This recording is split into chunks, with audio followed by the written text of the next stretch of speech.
नमस्कार, मैं हूं इंद्र मोहन। सुशांत सिंह केस में सुप्रीम कोर्ट ने इस पूरे मामले की जांच सीबीआई को सौंप दी है। लगातार अब इस पर प्रतिक्रिया भी आ रही है, क्योंकि एक तरीके से यह देखा जा रहा है कि यह महाराष्ट्र सरकार की हार है, क्योंकि महाराष्ट्र सरकार की तरफ से जो उनके गृह मंत्री अनिल देशमुख बार बार ये कह रहे थे कि किसी भी तरह से यह मामला सीबीआई को तो जा ही नहीं सकता, लेकिन सुप्रीम कोर्ट ने यह साफ कर दिया है कि इस पूरे मामले की जांच सीबीआई ही करेगी।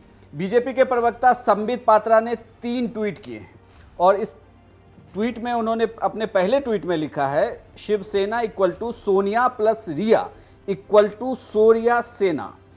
सोरिया सेना माने ऐसी सेना जो सो रही हो।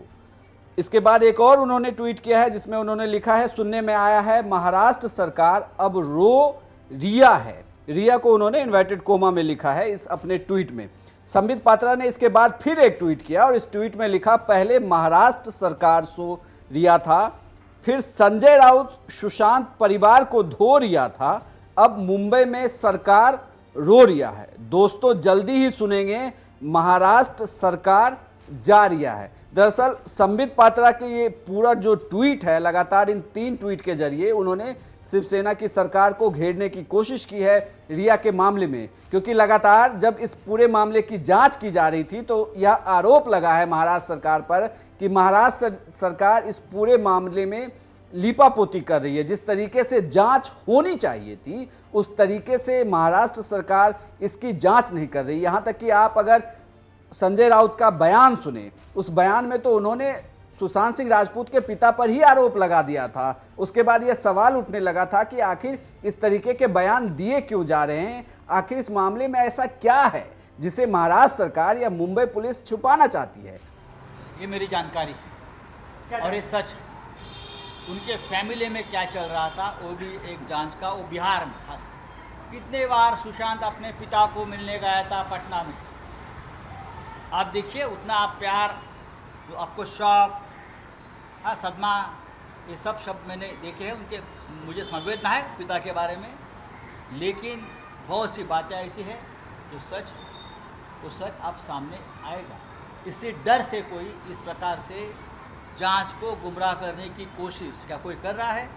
अगर है तो मुंबई पुलिस ये षड्यंत्र को पर्दाफाश कर। मुंबई पुलिस ने इतने दिनों तक एक भी एफआईआर दर्ज क्यों नहीं की? यहाँ तक कि हमने ये भी देखा, जब बिहार पुलिस मुंबई पहुंची थी जांच करने के लिए तो उसे जांच में सहयोग नहीं कर रही थी मुंबई पुलिस। जब सीनियर अधिकारी पहुंचे तो उन्हें क्वारंटीन कर दिया गया। उसके बाद पूरा मामला सुप्रीम कोर्ट में और फाइनली लगभग 66 दिनों के बाद यह फैसला आ गया है सुप्रीम कोर्ट की तरफ से कि इस पूरे मामले की जांच सीबीआई करेगी। ऐसे में लगातार अब महाराष्ट्र सरकार से भी सवाल हो रहे हैं कि महाराष्ट्र सरकार सीबीआई जांच से क्यों भागना चाह रही थी। हालांकि जो संबित पात्रा के ट्वीट हैं, इस पूरे ट्वीट में उन्होंने महाराष्ट्र सरकार को घेरा है और उन्होंने ये भी लिखा है कि जल्द ही सुनेंगे कि महाराष्ट्र सरकार जा रही है। हर बार उन्होंने जितनी बार भी रिया लिखा है उसको इन्वर्टेड कोमा में उन्होंने लिखा है। हर शब्द को जोड़ते हुए संबित पात्रा ने लगातार 3 ट्वीट किए और तीनों ट्वीट के जरिए उन्होंने रिया और शिवसेना के गठबंधन को भी बताने की कोशिश की है कि कैसे शिवसेना, और उन्होंने बल्कि जो पहला ट्वीट है उसमें शिवसेना जब उन्होंने लिखा तो उन्होंने उसके साथ सोनिया और रिया लिखा और उसके बाद सोरिया सेना लिखा कि सोरिया सेना माने ऐसी सेना जो सो रही है। और दूसरे ट्वीट में लिखा, सुनने में आया है महाराष्ट्र सरकार अब रो रिया है। और तीसरे ट्वीट में उन्होंने यह भी जिक्र किया कि जल्द ही यह सुनेंगे कि महाराष्ट्र सरकार जा रही है। पहले महाराष्ट्र सरकार सो रिया था, फिर संजय राउत सुशांत परिवार को धो रिया था, अब मुंबई में सरकार रो रही है। दोस्तों जल्दी ही सुनेंगे कि महाराष्ट्र सरकार जा रही है। संबित पात्रा के ट्वीट